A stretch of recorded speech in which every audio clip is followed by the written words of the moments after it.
So we're here in the historic city of Bath Spa.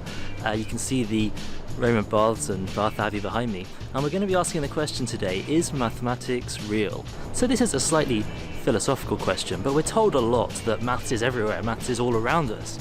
So if that's really true, shouldn't I be able to just wander around and find mathematics? Okay, so here's something that we might consider mathematical. Certainly it's the subject of a lot of entry-level maths exercises at school. We've got in the window here a price list of different objects. And my question to you is that sufficient to be mathematical? Just because it contains numbers, does it make it maths? Well, there's something mathematical in there for sure. Certainly mathematics involved in pricing decisions are going to be really important to businesses.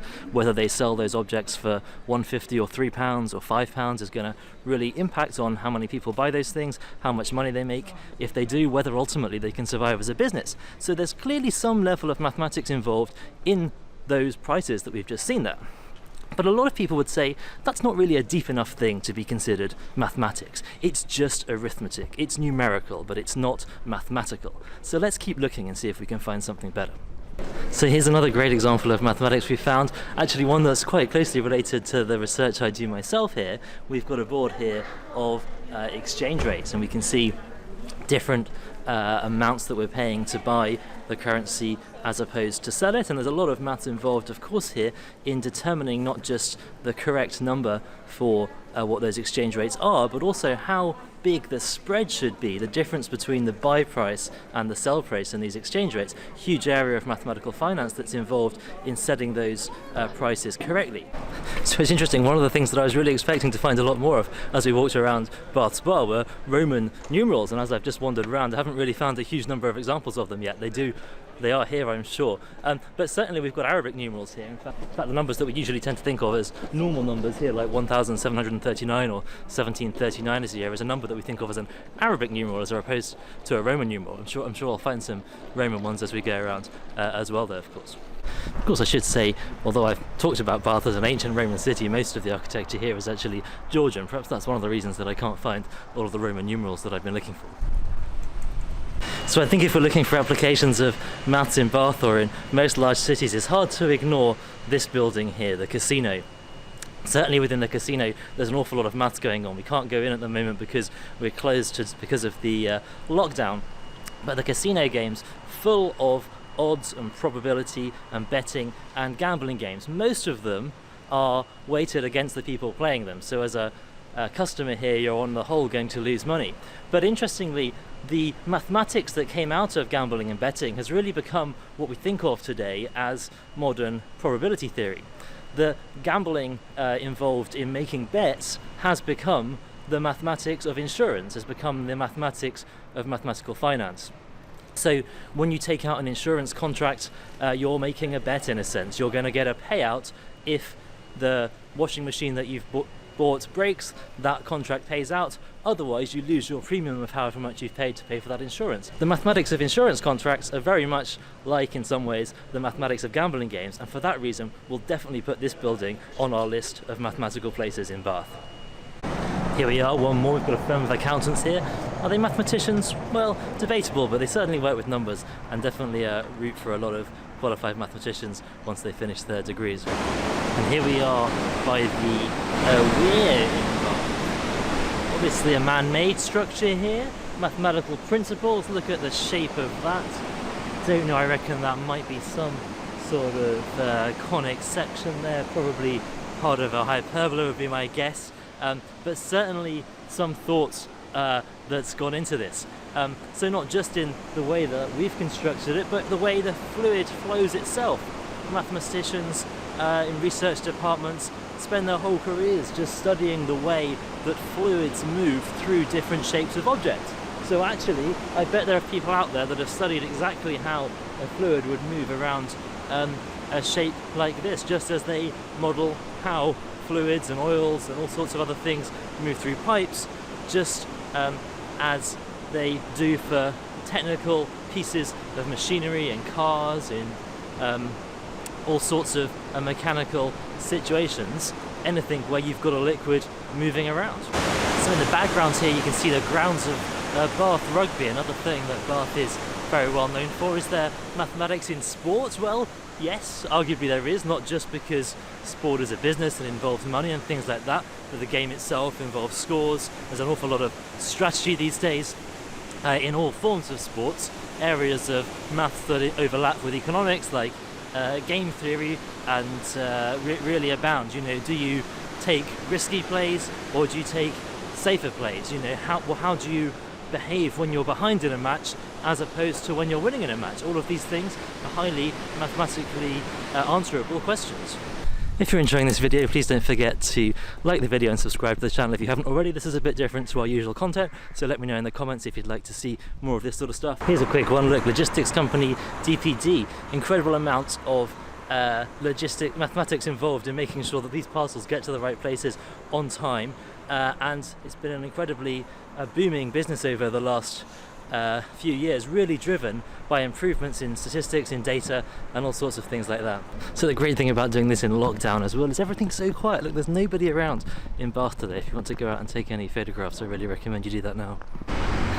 Is there any mathematics to be found on such a boring street corner as this? Well, not a boring street corner, we're on the corner of the beautiful Queen Square here in Bath, but what about traffic lights? I mean, there's a whole area of operational research that's about managing traffic flows through cities, making sure that the traffic lights go red and green at the right time so we don't have huge builds-up of traffic, so you don't have to wait too long to cross the road. When we get those things right, people are happy in cities. When we get them wrong, they get very angry in traffic jams and waiting at the side of the road.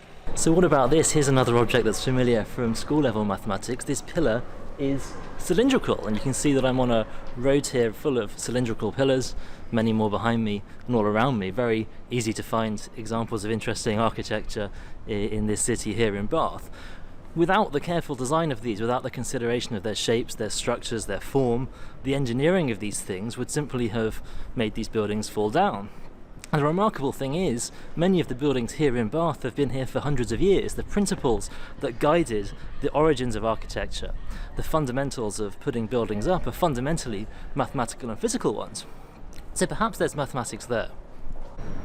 And just a stone's throw away from Bath's ancient architecture, we find the modern on this side. And really, if we're thinking about mathematics involved, there'll be just as much, perhaps even more, in the modern architecture. We see geometric form, we see beautiful form in a different way to the ancient architecture, but just as interesting, just as mathematically formed.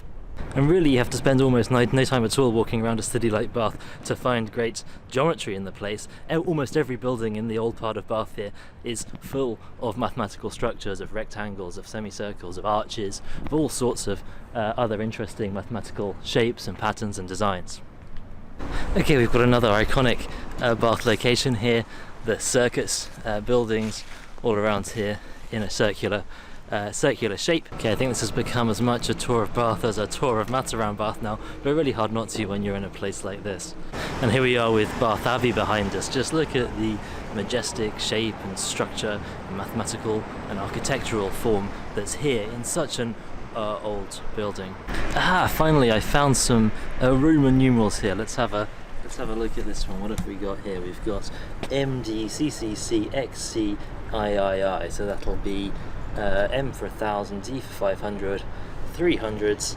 Now XC means 10 subtracted from 100, so that's 93. So we've got 1893 here.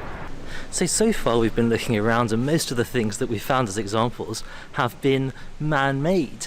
And yes, there's mathematics in them to some extent, the way we talk about numbers, the way we use numbers, the way we apply them to the world around us. But perhaps we've been looking in slightly the wrong place if we want to discover what we might think of as true mathematics. Perhaps we should be turning ourselves more to natural phenomena. Many people would argue I could find a lot more about the truth of mathematics by looking at something like this beautiful tree rather than the artificial things that we've discovered around us. If, for example, I pick up one of these leaves just from the ground, there's something in this shape that's much more deeply and fundamentally mathematical than many of the man-made things that we've been looking at around us. Look at how the structure of the leaf has one main line down the middle, and then many substructures, individual patterns that look much like the leaf coming off of it. Now, it shouldn't be too surprising that we can find something mathematical in a tree. After all, the things that define the tree, that allow it to grow, are fundamentally mathematical and scientific principles. But when we look at the tree, we find this fractal-esque pattern in it. So we look at the main branch of the tree here. Off each of those branches we have smaller branches, off of those branches we have leaves, and on each of those leaves we have recurring fractal structures. So perhaps when we're looking at mathematics as we continue on this tour, we might start looking for things more of that nature, that are biological, that are out there in the real world, rather than those things that we've simply constructed ourselves. So it's really an age-old debate as to whether mathematics is a subject that is fundamentally out there and waiting to be discovered, or whether it's one that as humans we have created. Is mathematics a scientific truth? Is it a language? Can we always ascribe mathematical laws to the things that we find or not? If I pick a leaf here, you might tell me that somehow there's an essence of oneness in this leaf because there is one leaf. But then, if I tear apart that leaf and I've now got two parts, does that mean that 1 equals 2? No, there's something fundamentally different going on there. So if there is mathematics in this leaf, and I would argue there's an awful lot, it's not simply in the counting of it. We need to take those ideas, to apply them and to reason with them before we get something that we really think of as mathematical reasoning. Now, no trip to Bath is complete without a visit to its historic Royal Crescent, and if you're going to tell me there's not mathematics in this building somewhere, then I'm going to find it very hard to convince you that it exists somewhere else. Just look at the sheer geometric structure. Yes, this is man-made mathematics, but it's the best of some of this type of architecture. We see the geometric structure, the sheer size of it, and the amount of this stuff that's around Bath is pretty incredible too if you've never been here. But these are old buildings. These are built not just with bricks and other materials, but with firm mathematical principles, with scientific reasoning, with engineering. That's what's allowed this beautiful building to be here as much as anything else. But arguably the mathematical structures exist just as clearly if I turn around from this building and look in the other direction towards the park instead.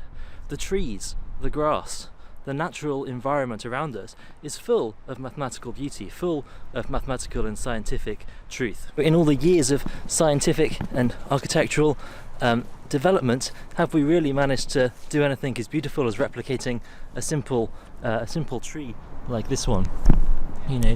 Built based on the concepts of the division of cells, a natural mathematical scientific process that really is very challenging for us to replicate. So there we go, as we've taken this walk around Bath Spa today, we found all sorts of examples of mathematics out there in the real world. As I started wandering around, I was struggling a little bit to know where to look, but as soon as you start looking for these things, as soon as you start thinking about it, you see it everywhere. So there's maths in numerical work, there's maths in prices, but there's also this amazing maths in architecture, in nature. Now let me know, what do you think? Are these types of mathematics real? Are they really what mathematics is? Or is mathematics somehow some sort of purer subject about the reasoning that we do? Is mathematics about the numbers, or is it about what we do with them? The addition, the subtraction, differentiation, whatever else you want to get to in maths. There must be loads more examples of maths I could have found as I was walking around here as well. So let me know if you think there's anything major that I've missed out. And also let me know if you can find any Roman numerals in Bath. I haven't seen very many as I've been walking around here compared to what I expected to when I started this video. I thought that was going to be number one easiest thing to find. Anyway, hope this was interesting, and I'll see you in the next one.